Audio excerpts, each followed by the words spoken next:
اعوذ باللہ من الشیطان اللعین الرجیم بسم اللہ الرحمن الرحیم الحمدللہ رب العالمین والصلاة والسلام علی اشرف الانبیاء والمرسلین سیدنا و نبینا و حبیب قلوبنا و شفیع ذنوبنا و طبیب نفوسنا مولانا و مولا الثقلین جد الحسن والحسین ابی القاسم المصطفیٰ محمد صلی اللہ علیہ محمد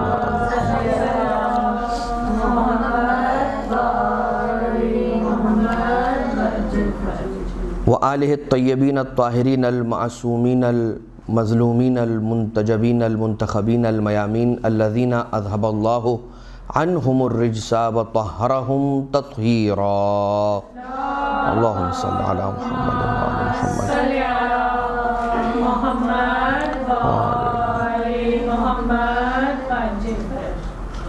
لا سیما علی الامام المنتظر والحجة الثانی عشر واللعنة الدائمة الباقیة على اعدائهم ومنکری فضائلهم وغاصبی حقوقهم من الازل الى قیام یوم الدین اما بعد فقد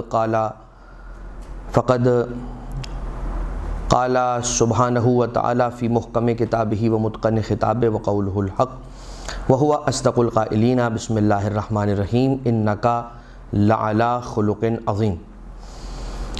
اذان محترم، ائمہ اطہار ائمہ معصومین علیہم السلام کی سیرت کے عنوان سے ایک سلسلے کا آپ کی خدمت میں آغاز کیا جا رہا ہے کہ اس میں ہر معصوم کے اعتبار سے ان کی سیرت کو لے کر اس سیرت مبارکہ کے کچھ پہلو آپ کے سامنے رکھنے کی کوشش کی جائے گی۔ اسی سلسلے میں سب سے پہلے رسالت مآب صلی اللہ علیہ وآلہ وسلم کا انتخاب کیا گیا۔ اللہم صلی علی محمد وعلی محمد۔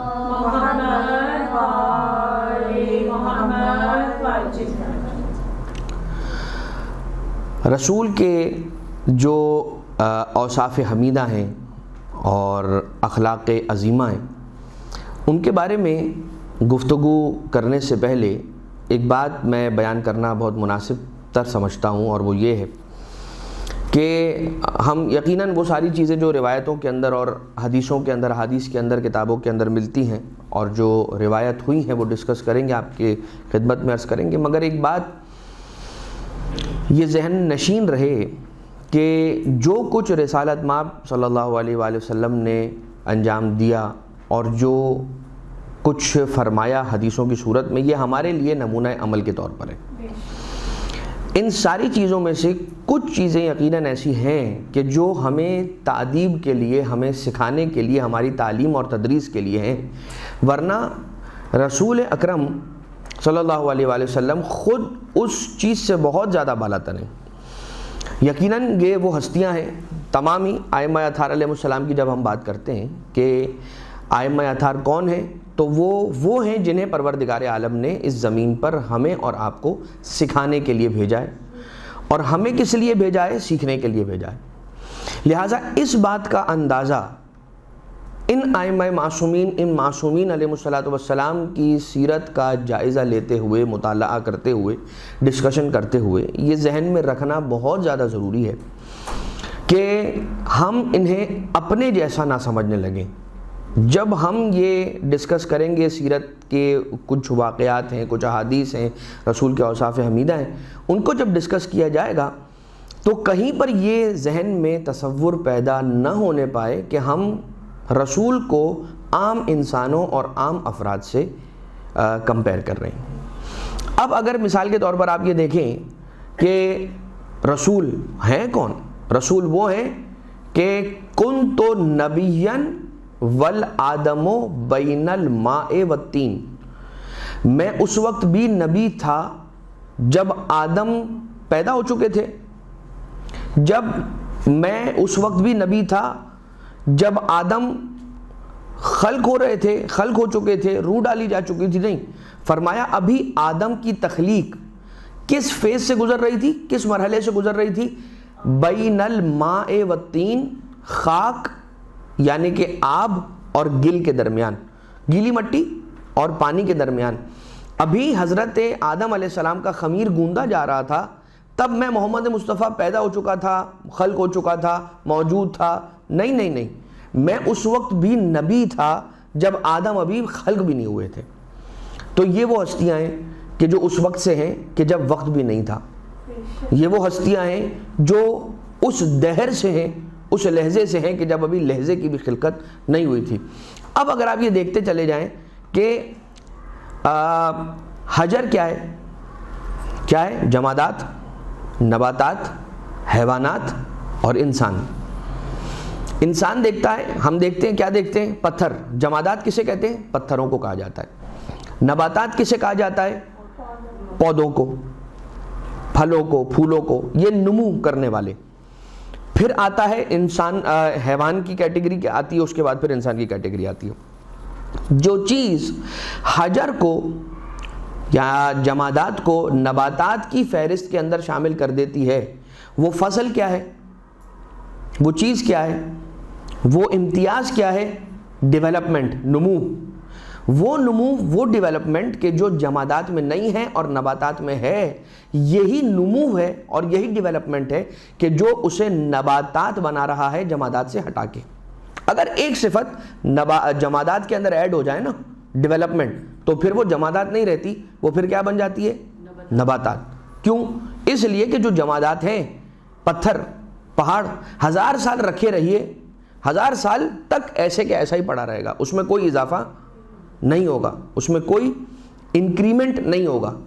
لیکن اگر آپ ایک پودا، ایک بیج جو ہے وہ زمین کے اندر گاڑ دیجئے اور اس کو پانی دے دیجئے اور جو اس کے سازگار ماحول ہے اس کے اندر اس کو رکھ دیجئے، تو وہ پھر آہستہ آہستہ آہستہ آہستہ ڈیولپ ہونا شروع ہو جاتا ہے. تو اس کے اندر نمو پیدا ہو جاتی ہے، یعنی وہ پودا بڑھنے لگتا ہے، ڈیولپ ہونے لگتا ہے، اس میں انکریمنٹ ہو جاتی ہے، اس پر پتے لگتے ہیں، پھول لگتے ہیں، پھر پھل لگتے ہیں. اس کے اندر کیا ہے؟ نمو تو ہے، لیکن یہ جو نمو اور یہ جو ڈیولپمنٹ اور یہ جو موومنٹ اور انکریمنٹ ہے، یہ اس کی اپنی مرضی سے نہیں ہے. یہی وجہ ہے کہ اگر آپ نے دیکھا ہوگا ایک منی پلانٹ کر کے ایک پودا ہے، اس کو اگر ہم ڈوری سے باندھ دیتے ہیں تو جس سمت میں ہم نے ڈوری کو باندھا ہوتا ہے یہ پودا اسی سمت میں چلنا لگتا ہے. یعنی اس کی ڈیولپمنٹ کی سمت اور ڈائریکشن ہم نے معین کی ہے. بات واضح؟ اب آپ اگر اس کے اندر متحرک تو ہے، کیونکہ اس کے اندر نمو ہے، ڈیولپمنٹ ہے. جب ڈیولپمنٹ ہے اٹ مینس کہ اس کے اندر حرکت ہوگی، متحرک ہے. یہ پتھر متحرک نہیں ہے، جمادات ہو گیا. نباتات متحرک ہیں مگر نمو کے ساتھ ہیں، اپنی مرضی کے ساتھ نہیں ہے، ارادہ نہیں ہے. تو اب اگر آپ یہ حرکت ارادے کے ساتھ، یعنی کہ ارادے کی ایک فصل کا اضافہ کر دیں تو کیا ہوگا؟ وہ حیوانات کی صنف میں چلا جائے گا. اب تک آپ نے کیا دیکھا کہ وہ جو پودے ہیں، پودے موو کر رہے ہیں مگر اپنے ارادے سے نہیں کر رہے. حیوانات وہ ہیں کہ جو نمو کرتے ہیں، موو کرتے ہیں مگر اپنے ارادے سے موو کرتے ہیں. ایک چیز اور ایڈ کر لیجئے تو انسان بن جائے گا، اور وہ چیز کیا ہے؟ عقل. احسن، تو عقل ہے. عقل اگر آپ نے ایڈ کر لی ان ساری چیزوں کے اندر تو یہ آپ نے کیا دیکھا؟ ہر چھوٹی فصل، ہر چھوٹی نو، جب اس کے ساتھ ایک فصل کا اضافہ ہوتا ہے، یہ منطق کے اندر پڑھایا جاتا ہے کہ جب ایک نو کے اندر ایک امتیاز اس کے اندر اگر ایڈ ہو جاتا ہے تو وہ پھر ایک دوسری صنف کے اندر داخل ہو جاتی ہے. جمادات ہیں، جب آپ نے اس کے اندر تحرک پیدا کر دیا اور تحرک ایڈ کر دیا تو وہ نباتات میں چلے گئے. نباتات کے اندر حرکت ہے مگر اس میں ارادہ نہیں ہے، ارادہ ایڈ کر دیا تو حیوانات کی فہرست میں آ گئے. اور جب متحرکن بالارادہ، یعنی تحرک ارادے کے ساتھ ہونے کے بعد آپ نے ایک چیز اور ایڈ کر دی، یعنی کہ عقل، تو پھر یہ انسانوں کے اندر آ گئے. نفس کہہ لیجئے، عقل کہہ لیجئے، روح کہہ لیجئے، وغیرہ وغیرہ اور بہت ساری چیزیں. اب آپ یہاں پر غور کیجئے گا کہ رسول، اب ہم آ گئے براہ راست رسالت مآب صلی اللہ علیہ وآلہ وسلم پر. یہ میں نے مقدمہ آپ کی خدمت میں عرض کیا تھا تاکہ میں وہ بات آپ کی خدمت میں پیش کر سکوں جو میں چاہ رہا تھا، اور وہ یہ ہے کہ اگر آپ دیکھیں تو رسالت مآب صلی اللہ علیہ وآلہ وسلم پر جو اعتراضات کیے گئے ان کی وجوہات جو بھی رہی ہوں، چاہے وجہ بالکل اسمال سکیل پر اگر آپ دیکھیں تو یہ رہی ہو کہ یہ محمد وہ صلی اللہ علیہ وآلہ وسلم کے جو ہمارے ہی سامنے پلا بڑا اور اب ہمارے ہی اوپر حکومت کر رہا ہے اور ہمیں اس کا حکم ماننا پڑے گا اور ہمیں اس کی بات ماننی پڑے گی. یہ باتیں ہوئیں تو کچھ لوگوں نے کہا کہ ہم تمہارے سردار ہیں, تم ہمارے سردار کیسے بن سکتے ہو.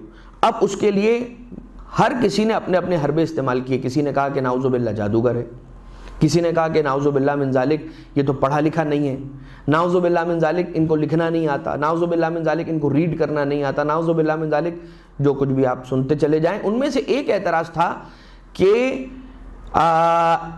یہ کیسا نبی ہے کہ یمشی فی الاسواق و یاکل. نعوذ باللہ من ذالک ان لوگوں نے رسالت مآب کے لیے یہ بات بھی کی کہ یہ کیسا نبی ہے کہ جو بازاروں میں چلتا پھرتا ہے جیسے ہم بازاروں میں چلتے پھرتے ہیں, وہ یاکل, اور ویسے ہی کھاتا پیتا ہے کہ جیسے ہم کھاتے پیتے ہیں. تو اب یہاں پر آ کر رکیں گے اور ایک اعتراض کو ایڈریس کریں گے, یہ عرض کرتے ہوئے کہ اگر کوئی یہ کہتا ہے کہ یہ بھی محمد نبی انسان, ہم بھی انسان, یہ بھی کھاتا ہے ہم بھی کھاتے ہیں, یہ بھی چلتا ہے ہم بھی چلتے ہیں, یہ بھی بازاروں میں آتا ہے ہم بھی بازاروں میں آتے ہیں, یہ بھی سوار ہوتا ہے ہم بھی سوار ہوتے ہیں, تو پھر فرق کیا ہوا؟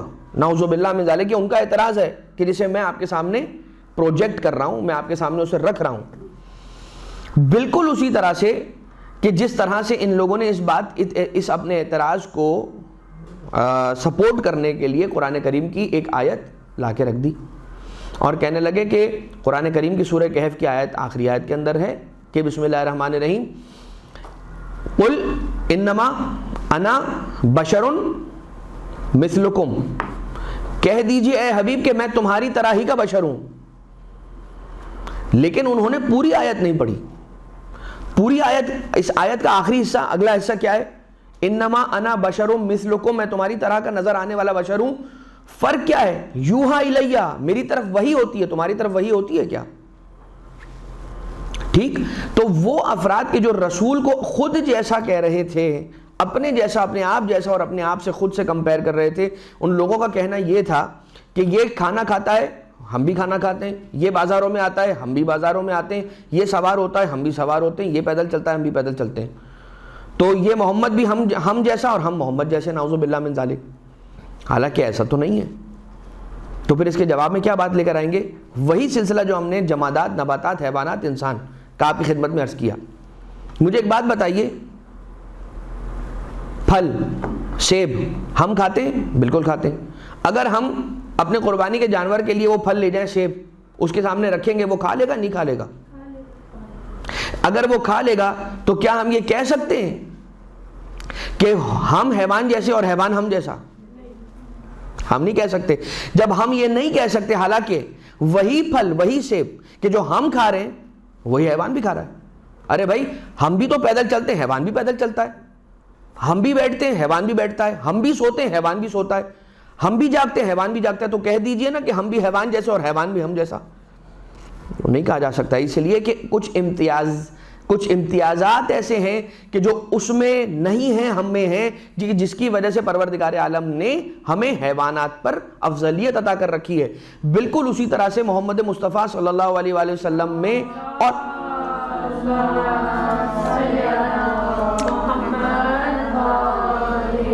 اور عام انسانوں میں بہت سارے فرق ہیں, بہت سارے فرق ہیں, اور بہت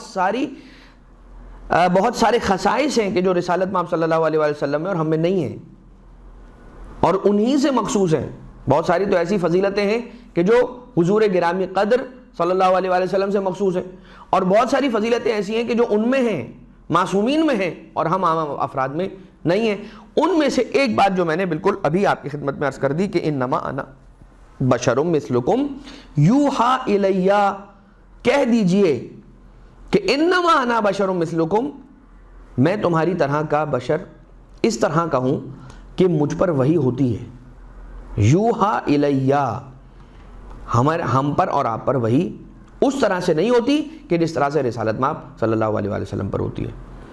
اب آ جائیے رسول کی سیرت کی طرف چلیں کہ بیان کرنے والوں نے اس انداز سے بیان کیا کہ رسول اکرم جس چوپائے پر سوار ہو جاتے تھے وہ کبھی بوڑھا نہیں ہوتا تھا. جس پتھر یا جس درخت کے قریب سے گزر جاتے تھے وہ آپ کو سلام کرنے لگتا تھا۔ اب ذرا جو یہ کہتے ہیں نا کہ سلام کرنا، زیارت پڑھنا، زیارت کیا ہے؟ سلام کرنا ہی تو ہے۔ جو اسے بدعت کہتے ہیں یہ ان کے لیے بہت بڑا پیغام ہے کہ وہ پتھر اور وہ درخت کے جو رسول گرامی قدر کو اپنے آس پاس سے گزرتا ہوا محسوس کرتے تو رسول کو سلام کرنے لگتے تھے، وہ بدعت نہیں کر رہے ہیں، انسان بدعت کر رہا ہے، حالانکہ انسان اشرف مخلوقات ہے۔ تو پھر یہ سمجھنا اور کہنا پڑے گا کہ وہ شے کہ جو ایک پتھر ہو کر جانتا ہے اور سمجھتا ہے، وہ انسان اشرف ہو کے بھی اگر نہ سمجھے تو وہ پتھر سے بھی بدتر ہے، وہ جمادات سے بھی بدتر ہے۔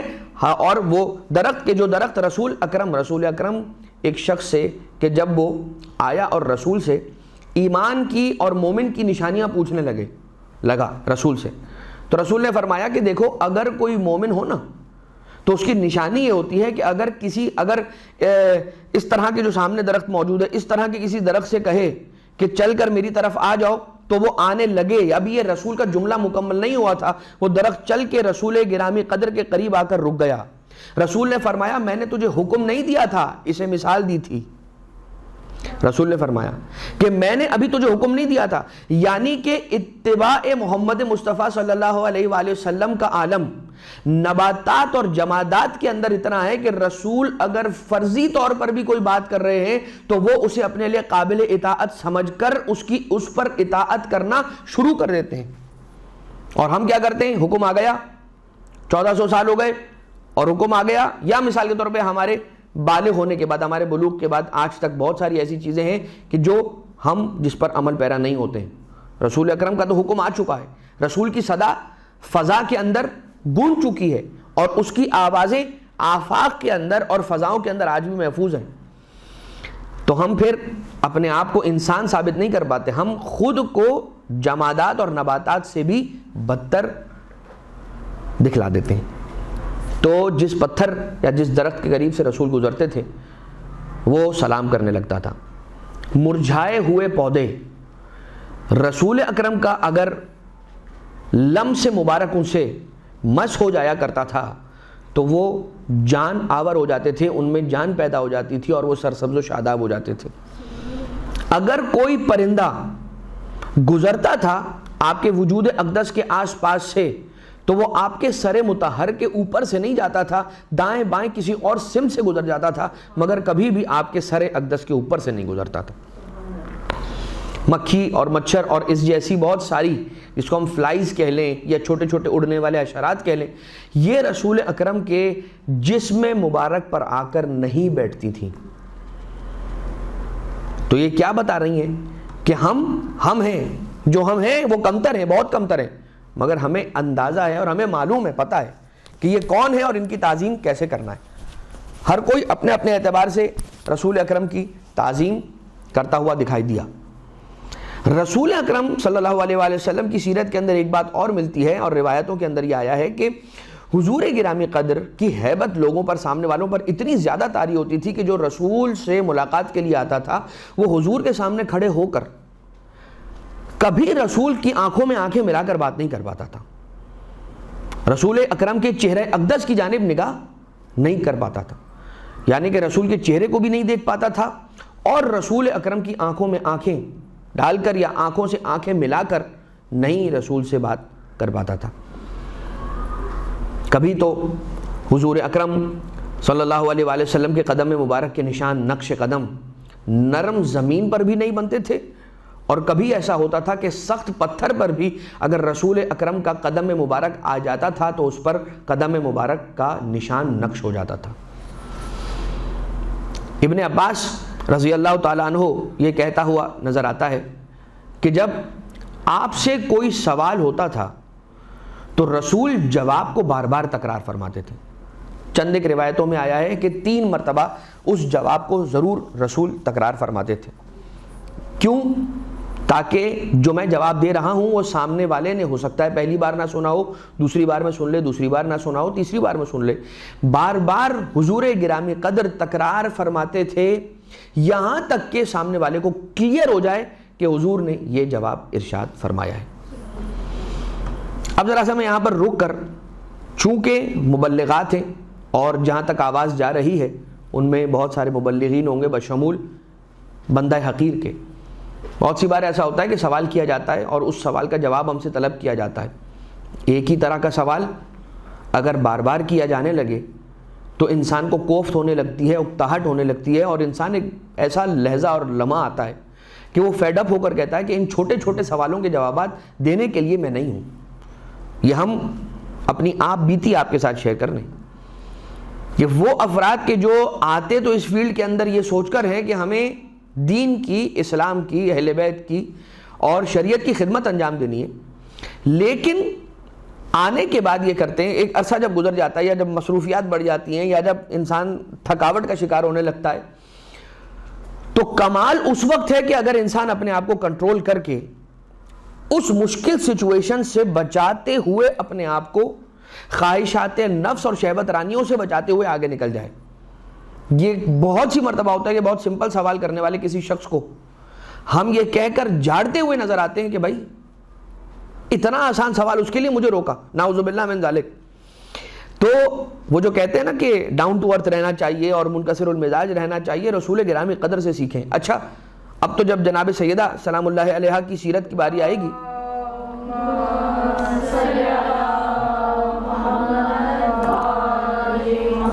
تو تب آپ کی خدمت میں ہم عرض یہ کر دیں گے کہ کس انداز سے جناب سیدہ سلام اللہ علیہا سے جب سوال ہوا تو بی بی نے جواب دیا، پھر سوال ہوا، پھر جواب دیا، پھر سوال ہوا، پھر جواب دیا، پھر سوال ہوا، پھر جواب دیا۔ تو سوال کرنے والی خاتون نے ایک مرتبہ شہزادی کونین سے، دختر پیغمبر سے یہ پوچھ لیا کہ بی بی میں آپ کو شاید تنگ کر رہی ہوں، آپ مجھ سے تنگ نہ ہو جائیے گا، میں آپ سے بار بار سوال کر رہی ہوں۔ تو بی بی نے ارشاد فرمایا کہ اگر کوئی شخص کسی کا بوجھ اٹھا کر کسی بلند مقام پر لے جا کر رکھ دے تو کیا یہ اسے زحمت دے رہا ہے یا اس کے لیے رحمت اور خیر کا باعث بن رہا ہے؟ تو اس خاتون نے کہا کہ اس کے لیے رحمت کا باعث ہے۔ کہا کہ یہ جو میں تجھے جواب دے رہی ہوں یہ بالکل اسی طرح سے ہے کہ میرا اجر تیری وجہ سے بارگاہ الہی میں پہنچ رہا ہے، اور یہ جو میرا مقام بارگاہ الہی میں بڑھ رہا ہے وہ تیرے سوالات کرنے کی وجہ سے بڑھ رہا ہے۔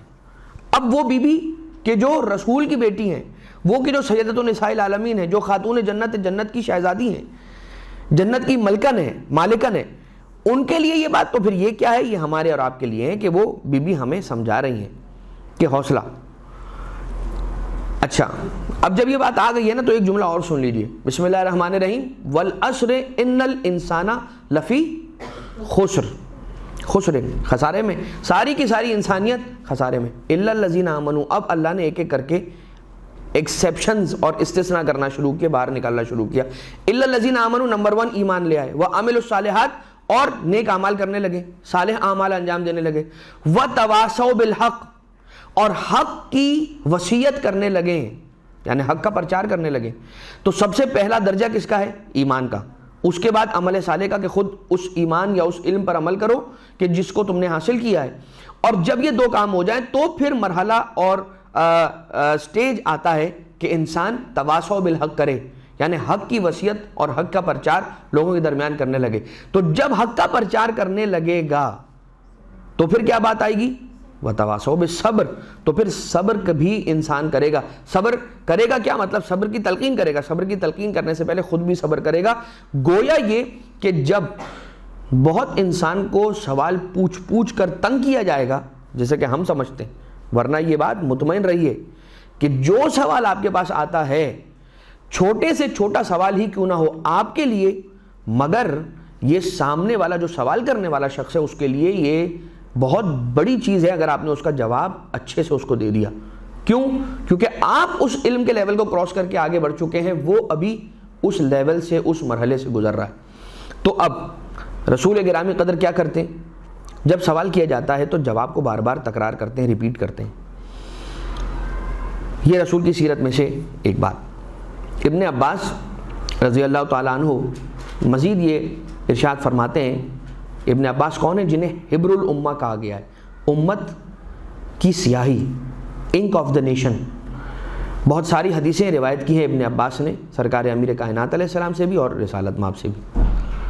حضور نے فرمایا کہ میں اللہ کی جانب سے ادب سکھایا ہوا ہوں، اور علی ابن ابی طالب علیہ السلام میری جانب سے ادب سکھائے ہوئے، یعنی مجھے اللہ نے ادب سکھایا اور مجھ محمد مصطفیٰ نے علی کو ادب سکھایا، لہٰذا اللہ نے مجھے نیکی کا حکم اور سخاوت کرنے کا حکم دیا ہے، اور بخل کرنے سے اور ظلم اور جفا کرنے سے مجھے روکا ہے۔ لہٰذا بد خلقی سے انسان کو اپنے آپ کو بچانا چاہیے، اس لیے کہ بد خلقی سے، برے اخلاق سے اور کوئی بھی شے بدتر نہیں ہے، اور کوئی کیریکٹر، کوئی صفت، کوئی کیریکٹرسٹک بلکہ بد اخلاقی سے بری نہیں ہے۔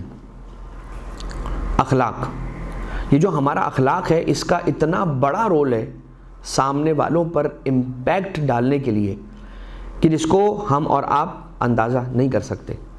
یہ بات یاد رکھیے گا، دنیا میں صرف اور صرف حق نہیں ہے بلکہ باطل بھی موجود ہے، اسی دنیا کے اندر ہے، اور حق کے ساتھ ساتھ چلتا ہے اور حق کو دیکھ دیکھ کے کام کرتا ہے۔ جو افراد باطل پر ہوتے ہیں، اپنے باطل عقائد پر ہوتے ہیں، اپنے باطل اصولوں پر ہوتے ہیں، اپنے باطل نظریات پر ہوتے ہیں، اپنے باطل افکار پر ہوتے ہیں، لیکن آپ ضرور دیکھیے، ان میں نوٹ کیجئے کہ ان کے اخلاق کتنے زبردست ہوتے ہیں۔ اور بہت سے افراد جن کو آپ سمجھتے ہیں کہ غلط راستے پہ جا رہے ہیں، کیونکہ آپ جانتے ہیں کہ ان کی فکر کیا ہے، ان کا نظریہ کیا ہے، ان کا دین کیا ہے، ان کا باطل راستے پر چلنا۔ میں ظاہر سی بات ہے جزئیات میں تو نہیں جاؤں گا، چیزوں کو اسپیسیفائی تو نہیں کروں گا، نہیں میں کر سکتا ہوں، لیکن اشارے کنایے میں اگر میں عرض کروں آپ کی خدمت میں، تو بہت سی جگہیں ہم دیکھتے ہیں کہ ہم سمجھتے ہیں کہ ہمارا فلاں رشتہ دار، ہمارا فلاں دوست، ہمارا فلاں اقربا میں سے کوئی قریبی غلط راستے پہ جا رہا ہے اور باطل فکر کی طرف بڑھ گیا ہے۔ جب ہم اسے روکنے کی کوشش کرتے ہیں تو وہ ہمیں ایک ہی جواب دیتا ہوا نظر آتا ہے کہ آپ نے ان کا اخلاق دیکھا ہے؟ جس طرح کا اخلاق ان کے پاس ہے، کیا اس طرح کا اخلاق آپ نے رکھا ہے کبھی؟ تو اب مجھے یہی بتائیے کہ میں آپ کی طرف مائل ہوں گا یا ان کی طرف مائل ہوں گا۔ یہ بات اتنی زیادہ امپورٹنٹ ہے کہ جب سائیکالوجی پڑھائی جاتی ہے، اور سائیکالوجی کے سائنسز کے اندر جو سکھایا جاتا ہے، اس میں جب کسی دنیا کے مشکل ترین سائیکالوجیکل سرکمسٹینسز کے اندر موجود کسی انسان کو کنٹرول کرنے کی بات ہوتی ہے نا، کہ اس پر پہلے کنٹرول حاصل کیا جائے گا پھر اس کا علاج کیا جائے گا۔ اگر انسان کو اس پر کنٹرول ہی حاصل نہیں ہے، یعنی کہ سامنے والا جو سائیکالوجیکلی ill ہے، میں اس کا علاج کرنا چاہتا ہوں، میں کس طرح سے علاج کروں گا؟ پہلے اس پر اپنا کنٹرول حاصل کروں گا۔ میں کنٹرول حاصل ہی نہیں کر سکتا اگر وہ میری بات نہ سنے۔ تو اس میں یہ سکھایا جاتا ہے، چاہے وہ چائلڈ سائیکالوجی ہو، چاہے وہ ایڈلٹس کی سائیکالوجی ہو، یہ ضرور سکھایا جاتا ہے۔ سب سے پہلا اصول یہ کہ آپ نے اپنا ایٹیکیٹ، اپنے مینرز، اپنا ایٹیٹیوڈ اس شخص کی طرف ایسا رکھنا ہے کہ وہ یہ فیل کرنے لگے کہ میرے لیے اس دنیا میں اس سے زیادہ ہمدرد اور کوئی نہیں ہے۔ یہی وجہ ہے کہ جب انسان کا اخلاق اس طرح کا ہوتا ہے تو پھر وہ شخص آپ سے اتنا قریب ہو جاتا ہے کہ وہ آپ کی بات سننے پر آمادہ ہو جاتا ہے۔ دنیا میں لوگوں کو ڈسٹریکٹ کرنے کے لیے اور ڈیریل کرنے کے لیے جو سب سے بڑا حربہ استعمال کیا جاتا ہے اور سب سے بڑا ویپن آج یوز ہو رہا ہے، وہ ہے اخلاق، وہ ہے گڈ ایٹیکیٹس۔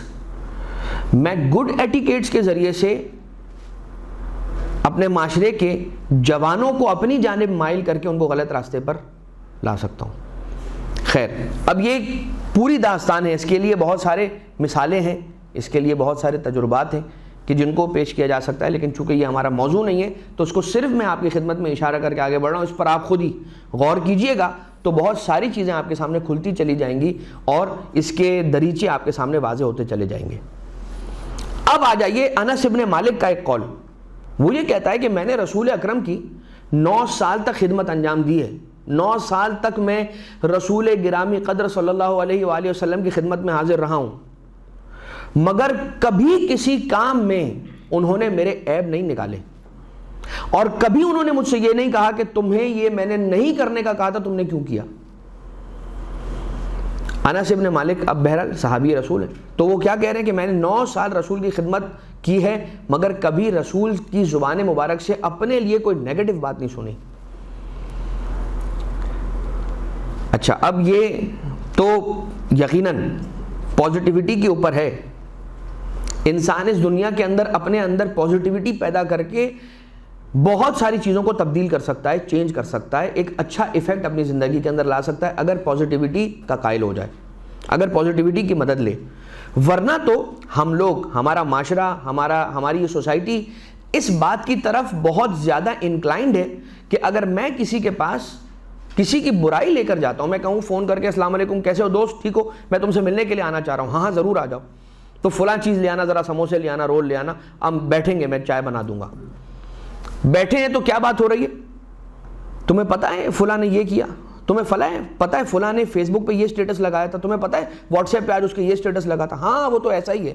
جب کسی کے بارے میں نیگیٹو بات میں کرنا شروع کرتا ہوں، سامنے والا فوراً اٹھاتا ہے اور کہتا ہے کہ ہاں تم نے تو آدھی بات کہی، پوری بات میں تمہیں بتاتا ہوں، دیکھو وہ تو ایسا ہے، اور اس نے یہ بھی کیا تھا اور یہ بھی کیا تھا اور یہ بھی کیا تھا، اور ایک امیجنیشن کی، ایک ایسی نیگیٹو امیجنیشن کی دنیا قائم کر دیتے ہیں کہ 2 افراد بیٹھ کر ایک شخص کی کردار کشی اور نسل کشی ایسے آسانی سے کر دیتے ہیں کہ پھر ختم ہو جاتا ہے معاملہ۔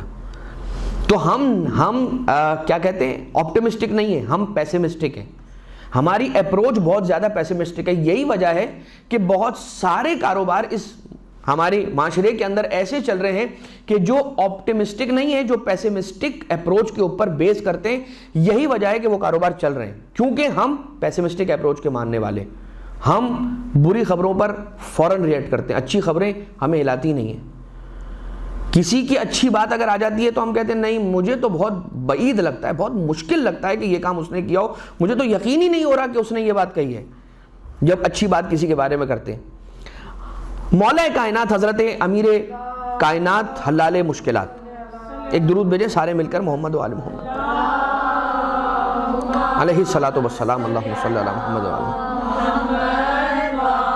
مولا ارشاد فرماتے ہیں کہ لوگوں کے بارے میں حسن ظن سے کام لو، لوگ تمہارے بارے میں حسن ظن سے کام لیں گے۔ ہم کیا کر رہے ہوتے ہیں دوسروں کے بارے میں؟ سوء ظن سے کام لے رہے ہوتے ہیں نا، ان کی غیبت میں، ان کی ایبسنس میں۔ بہت سارے ہمارے کام ایسے ہوتے ہیں کہ ہم چاہتے ہیں کہ جب وہ کام لوگوں تک ہمارے پہنچیں تو لوگ اس سے نیگیٹو امپیکٹ نہ لیں، پازیٹیو امپیکٹ لیں۔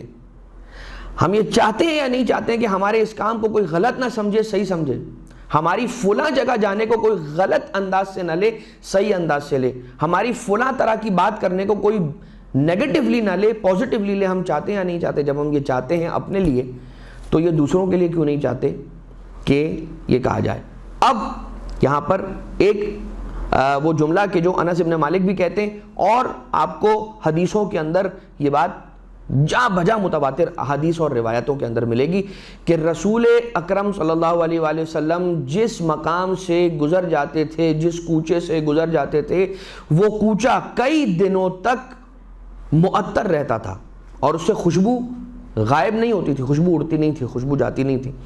یہی وجہ ہے کہ 2-3 دن کے بعد بھی اگر لوگ اس کوچے سے گزرتے تھے تو کہتے تھے کہ رسول گرامی قدر صلی اللہ علیہ وآلہ وسلم کا گزر کچھ دن قبل اس گلی سے ضرور ہوا ہے، رسول ہمارے اس گلی سے ضرور گزرے ہیں، آپ کی خوشبو۔ اب ذرا رک کر یہ سوچیے کہ رسول جس گلی سے گزر جائیں وہ معطر ہو جائے تو رسول جنہیں اپنے کاندھوں پر بٹھا دیں ان کا کیا عالم ہوگا؟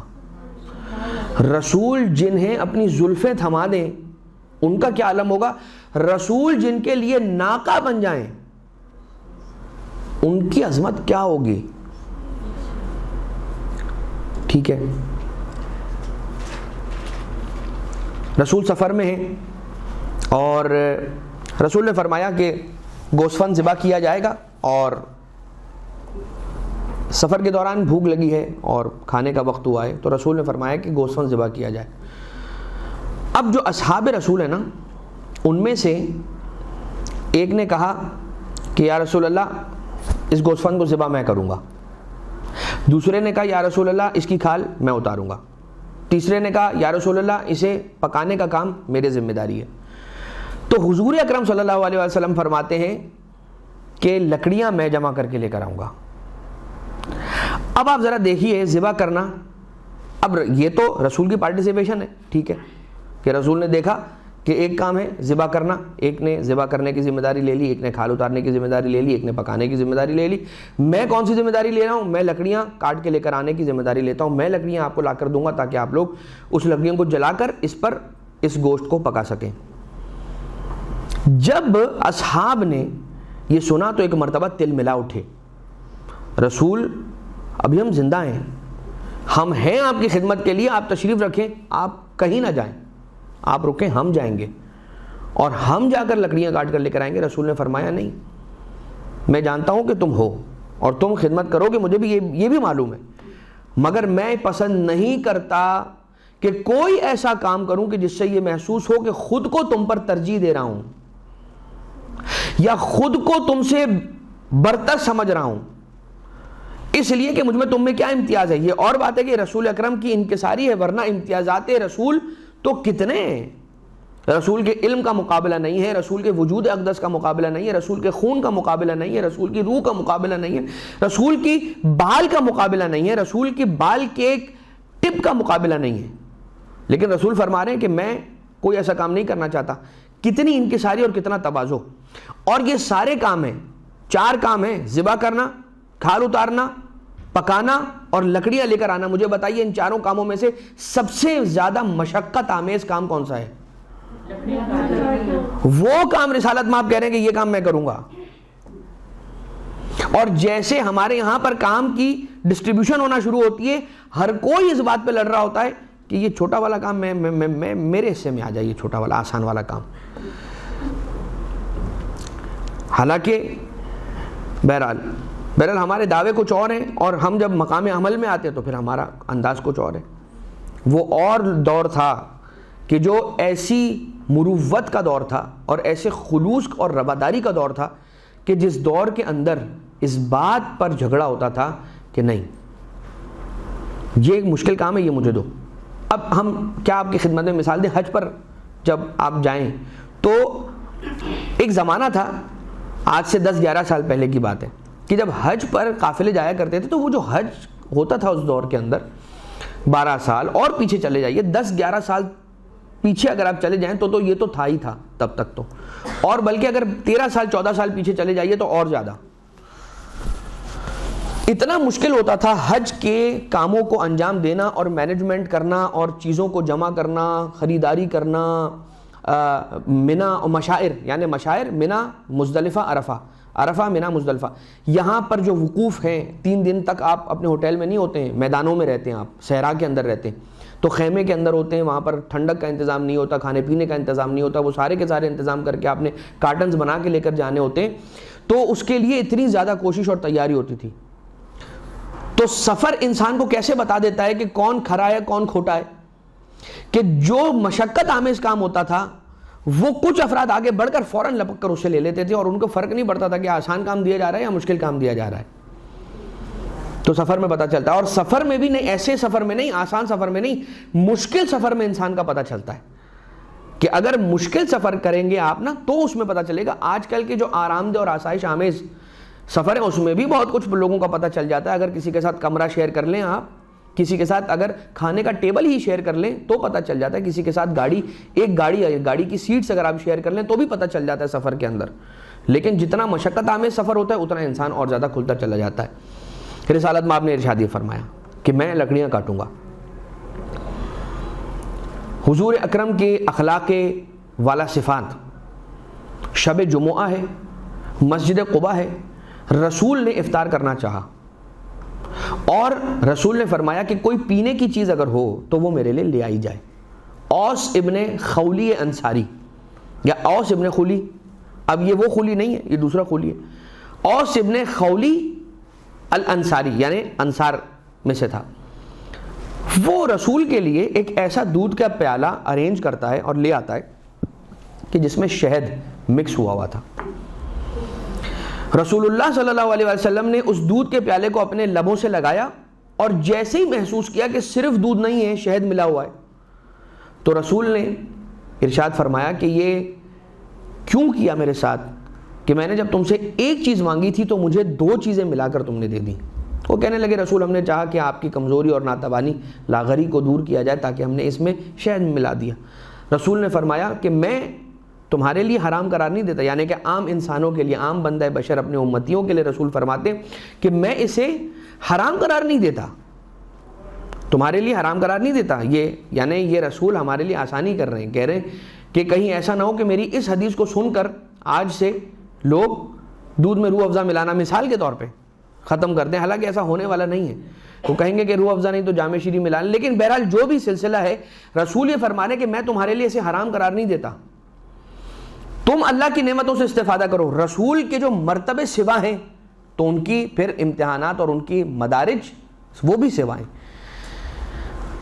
اس کے بعد رسول نے یہ ارشاد فرمایا، اب ایک قانون دیا کہ جو شخص خرچ کرنے میں اپنی اکانومی کے اندر، اپنے فائنینشیل امور اور افیئرز کے اندر، معیشت کے اندر میانہ روی اختیار کرتا ہے، نہ بہت زیادہ خرچ کرتا ہے اور نہ بخل سے کام لیتا ہے، نہ بخل کرتا ہے یعنی نہ بخیل ہے نہ اسراف کرنے والا ہے، درمیانہ میانہ خرچ جسے کہتے ہیں، میانہ روح اگر کوئی ہو تو پروردگار عالم اسے خوب روزی عنایت فرماتا ہے، اور اگر کوئی شخص اسراف کرتا ہے تو پھر پروردگار عالم کی جانب سے وہ محرومی کا سامنا کرتا ہے۔ دو چیزیں، اگر میانہ روی کے ساتھ، قناعت پسندی کے ساتھ، جس کو ہم ماڈریٹ جس کو کہتے ہیں، ماڈریٹ لیونگ اگر انسان رکھتا ہے تو پھر پروردگار عالم کی جانب سے اس کے اوپر روزی کی بارش ہوتی ہے۔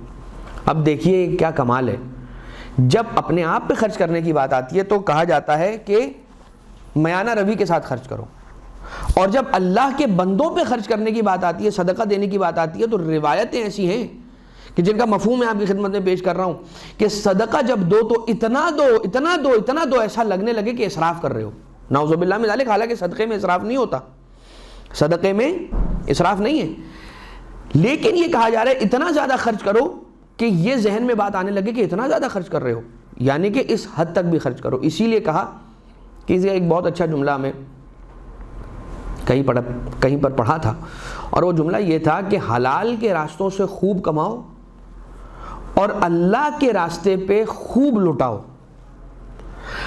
اگر تم نے پروردگار عالم کی بارگاہ میں لٹانا بند نہ کیا تو وہ تم پر عطا کے سلسلے کو کبھی نہیں روکے گا، کبھی بند نہیں کرے گا۔ تو یہ ایک سیرت رسول کا پہلو۔ چھٹے امام صادق آل محمد امام جعفر صادق علیہ الصلاۃ والسلام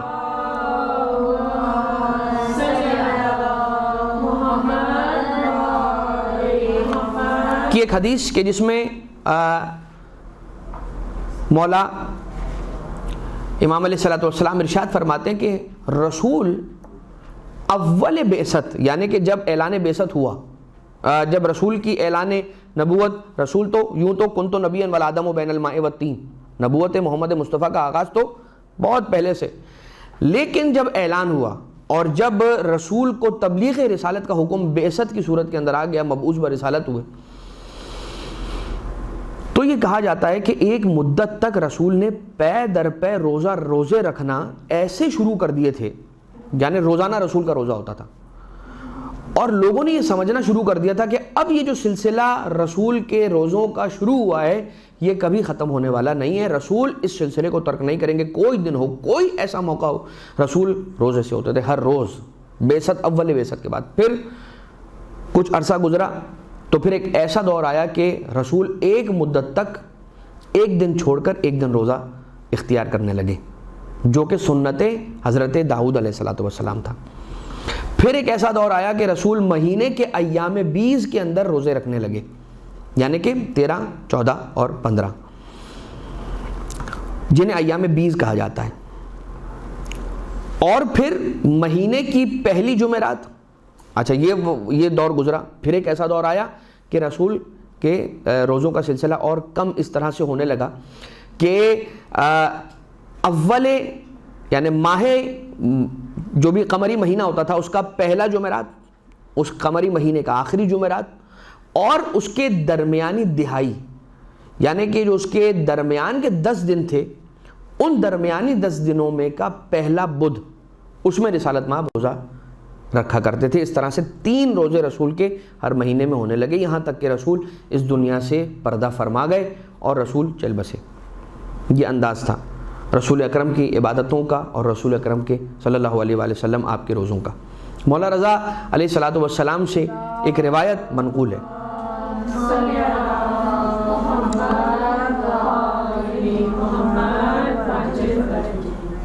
یقیناً روزے کی خستگی اپنی جگہ پر ہوتی ہے، لیکن درود کی آواز کے اندر فرق نہیں آنا چاہیے۔ ایک بلند آواز سے درود بھیجیں محمد علیہ۔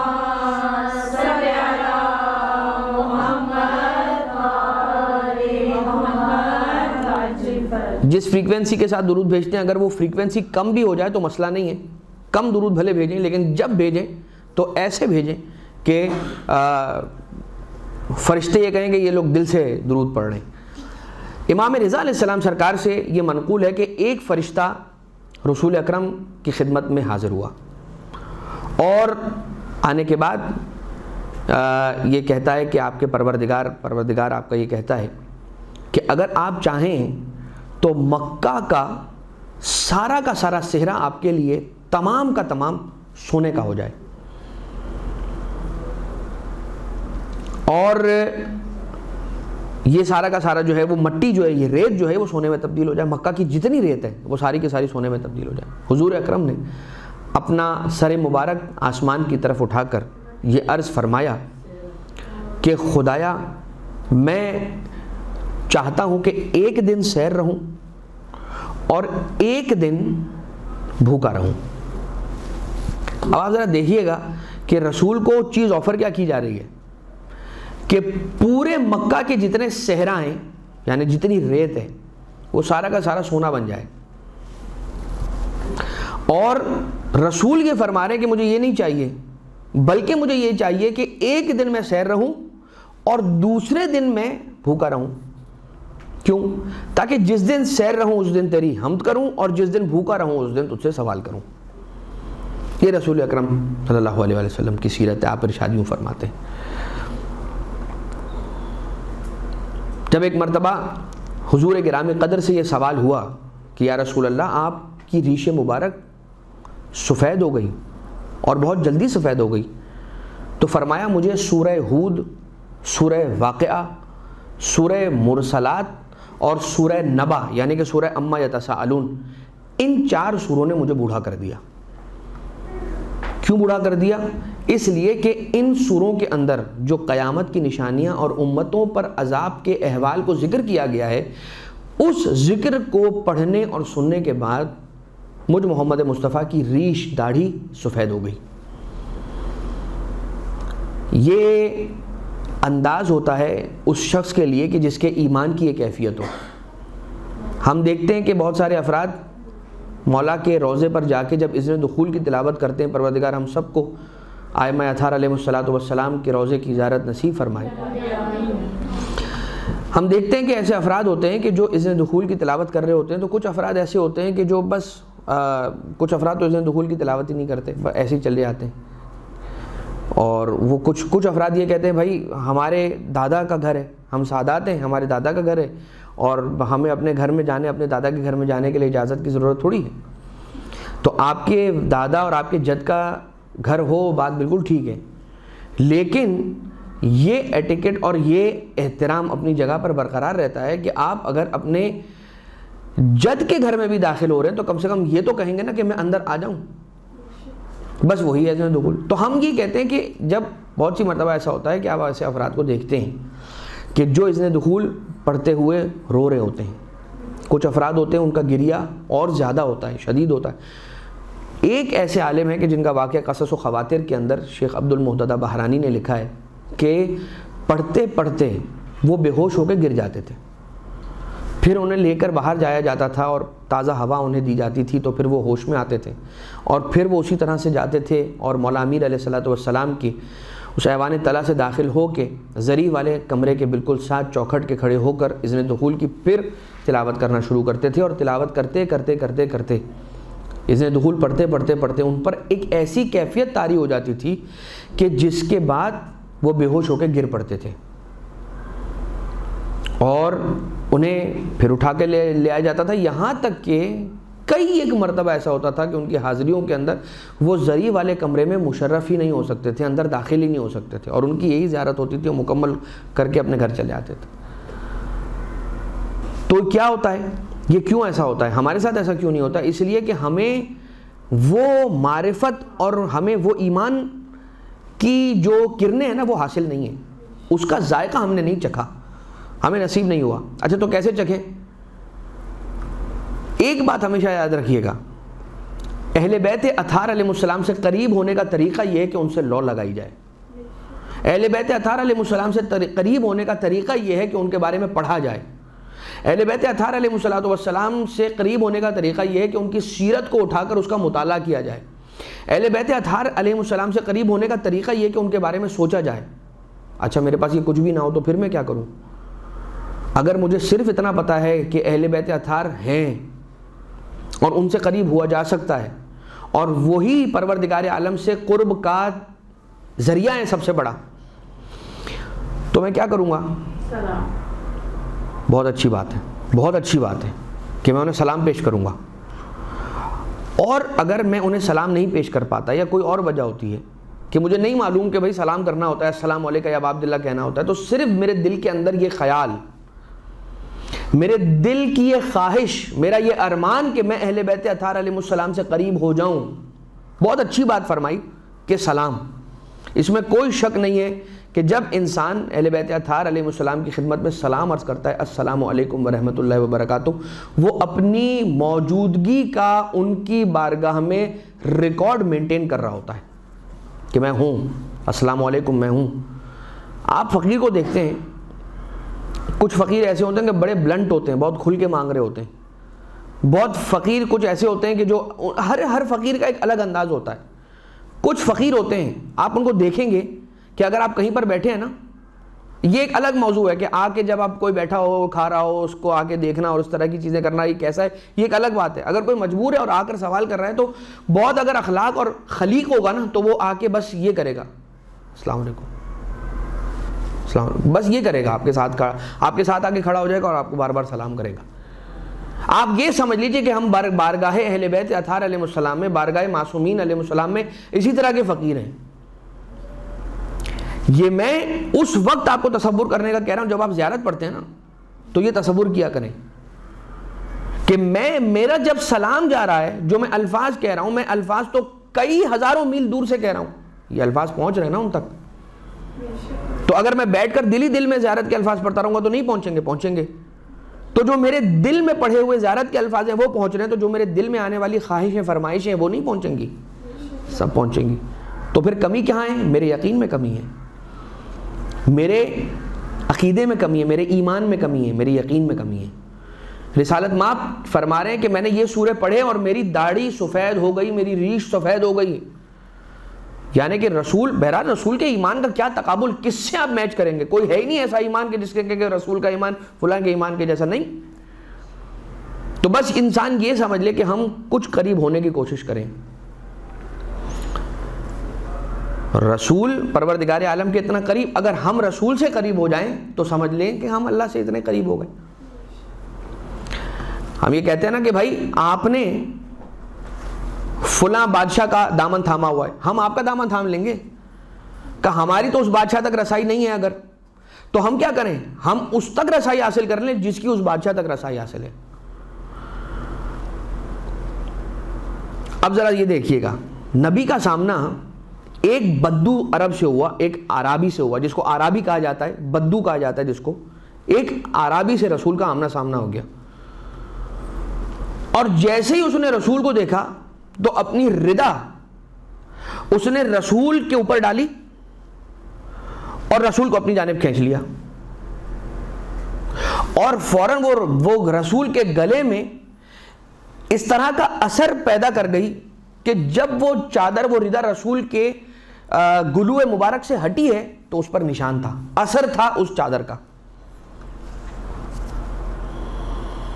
اور وہ رسول کو کھینچتا جاتا تھا، اور وہ عربی بدو عرب یہ کہتا جاتا تھا کہ مجھے اللہ کے مال میں سے عطا کرو، مجھے اللہ کے مال میں سے عطا کرو، وہ اللہ کا دیا ہوا جو آپ کے پاس ہے اس میں سے مجھے عطا کرو۔ رسول نے کیا جواب دیا؟ رسول اس کی جانب دیکھتے ہیں اور مسکراتے ہیں۔ ضحکا، رسول ہنسیں، بلکہ ضحکا تبسمہ کی تعبیر نہیں ہے، ضحکا لکھا ہوا ہے اس کتاب سے جو میں آپ کی خدمت میں عرض کر رہا ہوں۔ اور پھر رسول نے اپنے ایک صحابی کو حکم دیا کہ اسے جو یہ چاہتا ہے وہ عطا کر دیا جائے۔ کس انداز سے رسول نے اس پر مہربانی فرمائی اور محبت فرمائی، سمجھ لیا رسول نے وہ کس اسٹیٹ آف مائنڈ کے اندر ہے، نادان ہے، اس کے نادانی کو درگزر فرمایا۔ رسول ایک بدو عرب کی نادانی کو درگزر فرماتے ہیں، ہم ایک رسول کی امتی کی نادانی کو درگزر نہیں فرماتے ہیں۔ ہم اگر ہمارے ساتھ کسی نے کچھ کیا تو ہم اس وقت کا انتظار کرنا شروع کر دیتے ہیں، اس دن سے کاؤنٹ ڈاؤن شروع ہو جاتا ہے کہ اب جس دن مجھے موقع ملے گا تم دیکھ لینا، میں تم کو بتاؤں گا میں کون ہوں۔ یہ آپ اپنے دامن سے باندھ لیجئے، کوئی آپ کو شاید اس دنیا میں آج کے دور میں ایسا نہیں ملے گا جو واقعی میں اگر کہے گا کہ میں نے تجھے معاف کر دیا تو وہ آپ کو معاف کر دے۔ سب سے کم ترین اتنا ہوگا کہ جان بوجھ کے آپ کو اذیت پہنچا دے گا جب اسے موقع ملے گا، اس چیز کے بدلے میں جو آپ نے غلطی سے ہو گیا تھا آپ سے، اس کے بدلے میں آپ کو جان بوجھ کے اذیت پہنچا دے گا اور اس کے بعد کرے گا اوہ معذرت مجھے تو پتہ ہی نہیں تھا، اور بس پھر آپ سوچتے رہیں کہ یہ اس کو کیسے پتہ نہیں تھا۔ لیکن ایسا ہوتا ہے۔ یہ میں اسی معاشرے کی بات کر رہا ہوں، ہم اسی معاشرے کے فرد ہیں اور ہم اسی معاشرے میں اٹھتے بیٹھتے ہیں، صبح شام کرتے ہیں، تو اندازہ تو ہے کہ یہ ہمارے معاشرے میں ہوتا کیا ہے اور ہو کیا رہا ہے۔ ہم نے نہیں چھوڑنا ہوتا کسی کو، ہم نے نہیں درگزر کرنا ہوتا، چاہے علی کا ماننے والا ہو، ہم کہیں گے نہیں اس نے ایسا کیا ہے، بات ختم ہو گئی، اب دیکھنا تم، میں حساب تو برابر کر کے ہی رہوں گا۔ ابو سعید خدری ایک بڑے صحابی ہیں، انہوں نے کہا لا یسأل شیئا الا آتاہ، کوئی ایسی چیز نہیں ہے جو رسول سے سوال کیا جائے اور وہ رسول عطا نہ کریں۔ پھر فرمایا کہ کان رسول اللہ اذا سرہ الامر استنار وجہہ کأنہ دارت القمر، رسول جب مسرور ہو جاتے تھے نا، جب خوش ہو جاتے تھے کسی امر پہ، کسی چیز پہ، کسی بات پہ، حضور کو کسی چیز سے خیر خوشی ہوتی تھی تو رسول کا چہرہ منور ہو جاتا تھا اس طرح سے کہ جیسے چاند چمک رہا ہو، ایسے رسول اکرم صلی اللہ علیہ وسلم کا چہرہ چمکنے لگتا تھا۔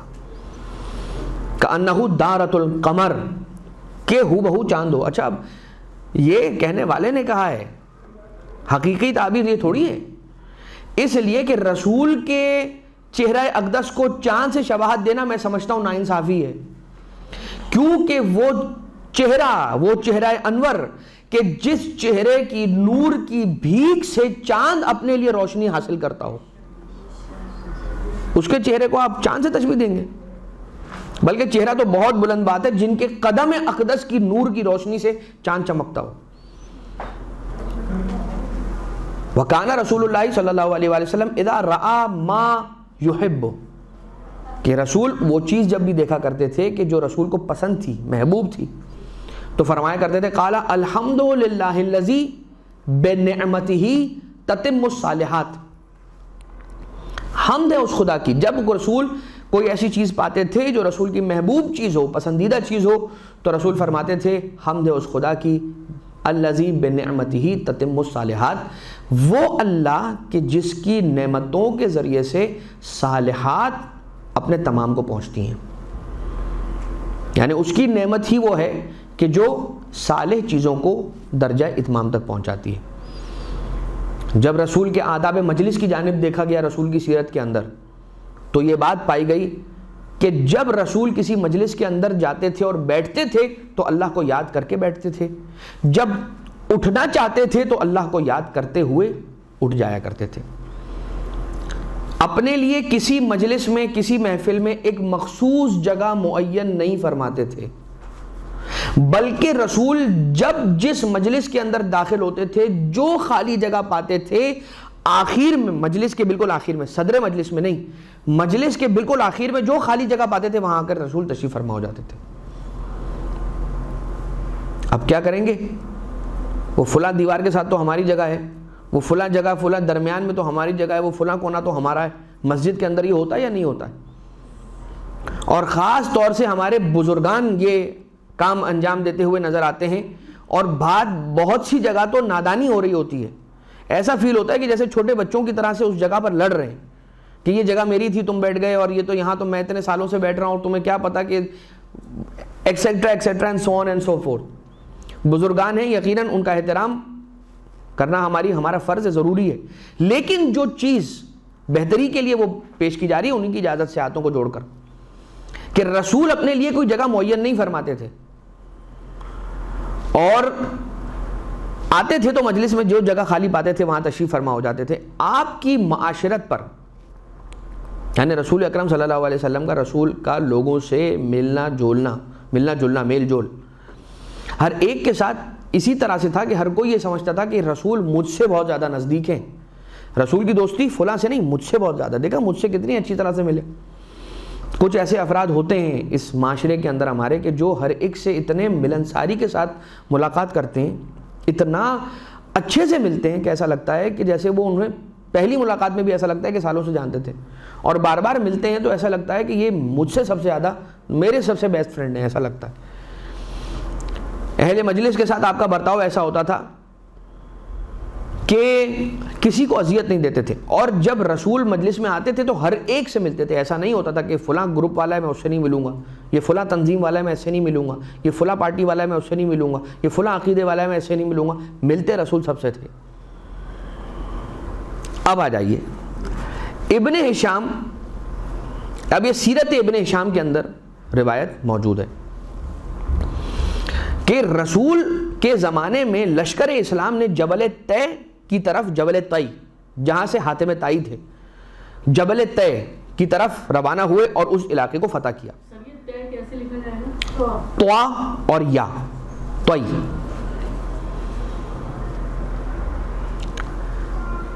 جب جبل طے کے علاقے کو مسلمانوں نے فتح کیا تو وہاں پہ جو لوگ تھے جو اسیر بنائے گئے ان کو قیدی بنا کے لایا گیا.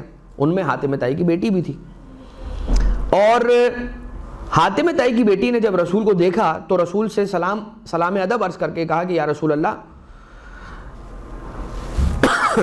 ہم پر یہ احسان کیجئے کہ اللہ آپ پر احسان کرے گا، ہمارے ساتھ نیکی کا سلوک اس طرح سے کیجئے کہ ہمیں آزاد کیجئے، اس لیے کہ میرا باپ مر چکا ہے، میں یتیمہ ہو چکی ہوں، اور میرا بھائی فرار ہو چکا ہے، شام کی طرف چلا گیا ہے، تو اب میں اکیلی ہوں اور میرا کوئی سہارا نہیں ہے، آپ مجھ پر احسان کریں، پروردگار آپ پر احسان کرے گا. رسول ایک دن خاموش رہے، پھر دوسرے دن خاموش رہے، پھر تیسرے دن جب رسول قیدیوں سے ملاقات کرنے کے لیے تشریف لائے تو رسول کے ساتھ مولا کائنات علیہ السلام موجود تھے. مولا کائنات علیہ السلام نے پھر حاتم طائی کی بیٹی سے یہ کہا کہ جو تمہارا تقاضا تھا وہ پھر سے جو رسول اکرم کے سامنے پیش کرو. تو جب تقاضا دوبارہ سے پیش کیا تو رسول اکرم نے فرمایا کہ میں کسی امانت دار قافلے کا انتظار کر رہا ہوں، جیسے ہی مجھے کوئی قافلہ ایسا ملتا ہے کہ جس کے ساتھ میں تمہیں بھیج سکتا ہوں تو میں تمہیں تمہارے اہل کی جانب اور اہل و عیال کی جانب بھیج دوں گا. یہ کس کے ساتھ رسول کا برتاؤ ہے؟ کفار کے خانوادے کے ساتھ اور کفار کی بیٹیوں کے ساتھ. رسول کا یہ انداز تھا کہ کفار کی بیٹیوں کے ساتھ رسول نے اس انداز سے رویہ اختیار کیا اور روش اور سلوک رکھا، حسن سلوک رکھا. مگر جو رسول زادیاں تھیں ان کے ساتھ کیسا ظلم روا رکھا گیا، ان کے ساتھ کیسا ظلم کیا گیا. اب یہاں پر آخر میں دو مختصر ترین واقعات ہیں جو آپ کی خدمت میں عرض کر دینا چاہتا ہوں، اور ان سے رسول کی سیرت کا بھی اندازہ ہوتا ہے اور رسول کی لوگوں پر جانفشانی کا اندازہ ہوتا ہے. یہ روایت خصال شیخ صدوق کے اندر ہے. چھٹے امام علیہ السلام سے یہ روایت آئی ہے، نقل ہوئی ہے، مولا سے روایت ہوئی ہے کہ ایک شخص رسول کے پاس آیا، اس کا لباس، اچھا جب وہ آیا اس عالم میں آیا کہ اس کا لباس بوسیدہ ہو چکا تھا، پھٹ چکا تھا. مولا کائنات علیہ السلام نے رسول نے مولا کائنات علیہ السلام سے حکم دے کر کہا، 12 درہم دیے رسول نے مولا کائنات کو اور کہا جاؤ علی بازار جاؤ اور بازار جا کر اس شخص کے لیے لباس خرید کر لے آؤ. مولا تشریف لے گئے، 12 درہم دیے، اور 12 درہم دینے کے بعد جو لباس مولا کائنات علیہ السلام کو دیا گیا وہ لباس لے کر مولا تشریف لے آئے. رسول اللہ نے فرمایا یہ تو بہت مہنگا لباس ہے اور اس نے اس قیمت میں یہ صحیح لباس نہیں دیا ہے، جو اس نے لباس کی قیمت لی ہے وہ لباس اس نے صحیح نہیں دیا ہے۔ اب رسول تشریف لے جاتے ہیں، روانہ ہوتے ہیں، وہ لباس بھی لیا، اور بلکہ نہیں، پہلے یوں کیا کہ رسول اکرم نے مولا کائنات علیہ السلام کو بھیجا، اور مولا کائنات علیہ السلام وہ لباس لے کر اور وہ رقم لے کر وہ لباس لے کر گئے اس دکان والے کے پاس، اور اس دکان والے سے کہا کہ تم نے یہ لباس جو ہے سستا لباس مہنگی قیمت میں دیا ہے۔ تو فوراً سے رسول اکرم کا نام جب سنا تو اس نے مولا کائنات علیہ السلام کو وہ رقم یعنی کہ 8 درہم واپس کر دیے۔ جب 8 درہم واپس کر دیے تو ایک مرتبہ رسالت مآب تشریف لے آئے، اس دکان والے کے پاس آئے، اور آنے کے بعد رسول نے کہا کہ مجھے یہ لباس نہیں، یہ لباس چاہیے۔ اس کی ایک تفصیل ہے، پورا ایک واقعہ ہے، اور رسول نے اس لباس کو انتخاب کیا کہ جو لباس اس شخص کے لیے ایسے سازگار تھا کہ جس علاقے کا وہ رہنے والا تھا، اس علاقے میں جو لباس پہنا جاتا ہے ویسا لباس اس کے لیے خریدا۔ رسول نے خود چل کر آئے اس دکان تک، اور ایک مرتبہ یوں ہوا۔ اب جیسے ہی رسول یہ لباس لے کر چلے اس کو دینے کے لیے، تو سامنے ایک فقیر بیٹھا ہوا تھا اور وہ رو رہا تھا۔ پوچھا کہ تم کیوں رو رہے ہو؟ کہا کہ مجھے لباس چاہیے۔ رسول نے وہ لباس اسے دے دیا، اور جیسے ہی وہ لباس اسے دے دیا تو پھر دوبارہ گئے، پھر وہ لباس خریدا، اور لباس لے کر جب آئے ہیں، اب کتنے رسول کے پاس درہم بچ گئے؟ 4 اور 4 8 درہم خرچ ہو چکے ہیں، 4 درہم رسول کے پاس بچ گئے۔ ایک 4 درہم کا لباس دے دیا، دوسرے 4 درہم کا لباس خرید کر اس بے لباس کو دے رہے ہیں جو سب سے پہلے آ گیا تھا، اور اب ایک 4 درہم رسول کے پاس بچے ہوئے ہیں۔ رسول نے ایک کنیز کو دیکھا کہ جو راستے میں بیٹھی سڑک پر رو رہی ہے، اور رسول نے پوچھا کہ تم کیوں رو رہی ہو، تمہارا کیا مسئلہ ہے؟ کہا کہ میں اس لیے رو رہی ہوں کہ میرے آقا نے مجھے 4 درہم دیے تھے کچھ سامان لانے کے لیے، سودا صرف خریدنے کے لیے، وہ 4 درہم مجھ سے ضائع ہو چکے ہیں، اور مجھے اب خوف ہے کہ میں جاؤں گی اور میرا تعاقب ہوگا۔ تو رسول کی خدمت، رسول کے پاس جو 4 درہم تھے، رسول نے وہ 4 درہم اس عورت کے حوالے، اس کنیز کے حوالے کر دیے۔ اب جب رسول اکرم وہ لباس دے کر واپس سے گزرے، اب یہ لباس اس پہلے شخص کو جو سواری تھا اس کو دے دیا، اب جب رسول دوبارہ اس کوچے سے گزرے ہیں تو رسول نے دیکھا کہ وہ کنیز ابھی بھی وہیں پہ بیٹھی ہوئی ہے اور پھر رو رہی ہے۔ تو رسول نے جا کر پھر پوچھا کہ بھائی تمہارا جو مسئلہ تھا وہ تو حل ہو گیا، 4 درہم تمہیں دے دیے، اب تم جاؤ اپنے گھر، تم کیوں رو رہی ہو؟ کہا میں اس لیے رو رہی ہوں کہ مجھے خوف ہے کہ جب میں پلٹوں گی تو مجھ پر ہاتھ اٹھایا جائے گا، مجھے مارا جائے گا۔ اب یقیناً وہ آقا اور وہ جو بھی مالک ہوگا اس کنیز کا وہ ہاتھ اٹھاتا ہوگا۔ تو کہا کہ میں تمہارے ساتھ چلتا ہوں اور میں تمہارے آقا سے اور تمہارے مالک سے بات کروں گا کہ وہ تم پر ہاتھ نہ اٹھائے اور تمہیں ضرب نہ لگائے، تمہیں نہ مارے۔ جیسے ہی رسالت مآب صلی اللہ علیہ وآلہ وسلم چلے اس کنیز کے ساتھ اور اس شخص کے گھر کی طرف اس کنیز نے رہنمائی کی ہے اور اس دروازے پر پہنچے، رسول نے کہا السلام علیکم۔ رسول نے پہلی بار سلام کیا، اندر سے کوئی جواب نہیں آیا۔ پھر رسول نے دوبارہ سے سلام کیا اس دروازے پر کھڑے ہو کر، کوئی جواب نہیں آیا۔ جب رسول نے تیسری مرتبہ سلام کیا تو اندر سے جواب آیا وعلیک السلام یا رسول اللہ ورحمۃ اللہ وبرکاتہ، اور پھر دروازے کو کھولا گیا اور وہ دروازہ کھول کے جو صاحب خانہ تھے اور جو مالک تھے، آقا تھے ان کے کنیز کے، وہ خوش ہو کر کہنے لگے یا رسول اللہ آپ تشریف لے آئے۔ کہا میں بس ایک ریکویسٹ کرنے کے لیے آیا ہوں کہ اس پر ہاتھ نہ اٹھانا، اسے نہ مارنا، اسے زد و کوب نہ کرنا، تعاقب نہ کرنا اس کا۔ کہنے لگے یا رسول اللہ میں نے اسے آپ کی محبت میں آزاد کیا، آپ خود چل کر آئے، میں نے اسے آزاد کر دیا۔ یہ سلسلہ ہو گیا۔ پوچھا کہ تمہیں جب میں نے سلام کیا تھا تو تم نے جواب کیوں نہیں دیا؟ کہا یا رسول اللہ جیسے ہی آپ کی آواز کو سنا ہم پہچان رہے تھے، ہم نے پہچان لیا تھا کہ یہ آپ ہی ہیں کہ جو ہمارے دروازے پر تشریف لے آئے ہیں۔ ہمیں خوشی اتنی زیادہ تھی کہ ہمیں آپ کی آواز سن کر ایسا محسوس ہو رہا تھا کہ جیسے جنت ہمارے دروازوں پر آ گئی ہو۔ ہم اسی لیے آپ کو جواب نہیں دے رہے تھے، ہم پسند کرتے تھے کہ آپ یہ بس کہتے رہیں، سلام بھیجتے رہیں، آپ کی سلامتی اگر ہمارے دروازے پر آ کر سلامتی کا پیغام آپ کی زبان سے ہو جائے تو پھر سلامتی کی بارش کیوں نہ ہوگی ہمارے گھر پر۔ تو میں یہی چاہتا تھا کہ آپ یہ کہتے رہیں سلام علیکم تم پر سلامتی ہو، سلام علیکم تم پر سلامتی ہو، اس لیے میں اس گستاخی کی معذرت چاہتا ہوں۔ رسول اکرم مسکرا کر وہاں سے واپس پلٹے اور یہ کہتے ہوئے پلٹے کہ کیسے بابرکت 12 درہم تھے کہ جن 12 درہموں کے اندر 2 بے لباسوں کا لباس ارینج ہو گیا، اس کا انتظام ہوا، اور ایک کنیز یا غلام اسے آزادی نصیب ہوئی. یہ رسول اکرم صلی اللہ علیہ وسلم کے 12 درہموں کی برکت تھی کہ ان 12 درہم، صرف 12 درہموں کے اندر 2 بے لباسوں کو لباس مل گیا اور ایک کنیز کو آزادی ملی. مگر عزیزوں ذرا یہ سوچئے کہ اب یہ تو ایک عام دروازہ تھا نا کہ جس پر رسول سلام عرض کر رہے ہیں، اور وہ اندر جو شخص موجود ہے وہ کہہ رہا ہے کہ ہمیں بہت اچھا لگا کہ آپ سلام کر رہے ہیں، اور رسول وہاں پر اپنے ارادے سے اس لیے نہیں گئے تھے کہ اس دروازے کی کوئی اہمیت تھی یا اس گھر کی کوئی اہمیت تھی، نہیں، رسول اس کنیز کو ایک مشکل اور ایک مشقت سے آزادی دلوانے کے لیے گئے تھے، اور مجبوری میں رسول تشریف فرما ہو گئے تھے. وہاں پر جا کر اس دروازے کے سامنے کھڑے ہو کر رسول نے سلام عرض کیا. مگر عزیزو ذرا یہ بتائیے کہ رسول جب نماز پڑھنے کے لیے مسجد نبوی جاتے تھے تو مسجد نبوی جانے سے پہلے بھی ایسا کرتے تھے کہ ایک دروازے کے سامنے، ایک خاص دروازے کے سامنے رسول آ کے کھڑے ہو جاتے تھے اور یہ کہتے تھے السلام علیکم یا اہل بیت النبوہ و مادن الرسالہ و مختلف الملائکہ. تو اب ذرا سوچئے کہ اس دروازے کی اہمیت کیا ہوگی کہ رسول کی نماز کا آغاز اس دروازے پر کھڑے ہو کر سیدہ کونین کو سلام جب تک نہ کر لیتے تھے آغاز نہیں ہوتا تھا رسول کی نماز کا. تو ہماری جو نمازیں ہیں اس کا اختتام ہوتا ہے رسول پہ سلام کرنے کے ذریعے سے، اور رسول کی نماز کا آغاز ہوتا ہے سیدہ کو سلام کرنے کے بعد. بس عزیزان محترم میں بات کو یہاں پر روکوں گا، اس لیے کہ رسول اکرم صلی اللہ علیہ وآلہ وسلم کی سیرت پر بات کرنے کے لیے واقعات، روایات، احادیث اور اس کے اتنے پہلو ہیں کہ صرف اور صرف اگر رسول اکرم کے چہرہ اقدس پر بات کی جائے نا کہ رسول کا چہرہ ایسا تھا، تو اس کے شمائل بیان کرتے کرتے بہت وقت بیت جائے.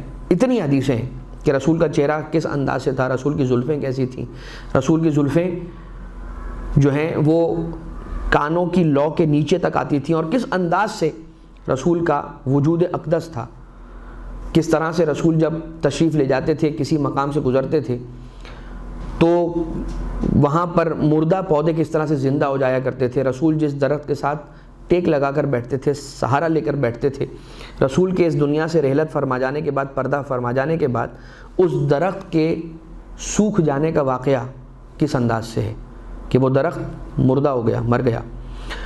اور جس اونٹنی پر رسالت مآب کسوہ جس کا نام ملتا ہے کہ رسول سواری فرمایا کرتے تھے، وہ بھی رسول کی رحلت کے بعد رسول کے غم میں کس انداز سے اس دنیا سے رخصت ہوئی. یہ ساری وہ باتیں ہیں کہ جو ہمیں اس بات کی طرف باور کرواتی ہیں کہ ان کی محبت وہ ہے کہ جسے پتھروں نے بھی رکھا ہے، ان کی محبت اور مودت وہ ہے کہ جسے اشجار نے بھی اسے اٹھایا ہے اور اپنے لیے شرف سمجھا ہے. ان کی محبت وہ ہے کہ جسے ملائکہ نے رکھا، ان سے خدا نے محبت رکھی.